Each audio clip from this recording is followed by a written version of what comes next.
বৃষ্টি ফুরিয়ে গেলে ছাতাটাকেও বোঝা মনে হয়, কালি শেষ হয়ে গেলে কলমটাও ময়লার ঝুড়িতে ফেলা হয়, বাসি হয়ে গেলে প্রিয়জনের দেওয়া ফুলটাও পরদিন ডাস্টবিনে জায়গা পায়। পৃথিবীর নিদারুণ বাস্তবতা হলো, কেউ আপনার উপকারের কথা খুব বেশি দিন মনে রাখবে না। কঠিন সত্য হলো, আপনি কারো কাছে কতদিন প্রায়োরিটি পাবেন সেটা নির্ভর করছে তার জন্য কতদিন কিছু একটা করতে পারবেন তার উপর। এই বাস্তবতা আপনি মানলেও সত্য, না মানলেও সত্য। যে খবরের কাগজের দাম আজ সকালে 10 টাকা, একদিন পরেই সেই একই খবরের কাগজের 1 কেজির দাম হয় 10 টাকা। একাডেমিক লাইফের শুরুতে আপনি 1000 টাকা খরচ করে যে বইগুলো কিনে আনেন, বছর শেষে সে বইগুলোই কেজি দরে বিক্রি করে দেন। সময় ফুরিয়ে গেলে এইভাবেই সবকিছুর দাম কমতে থাকে।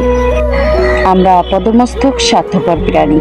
ভিখারিকে 2 টাকা ভিক্ষা দেওয়ার আগেও মানুষ চিন্তা করে ঠিক কতটুকু পূর্ণ হবে। স্বার্থ ছাড়া মানুষ ভিখারিকেও ভিক্ষা দেয় না।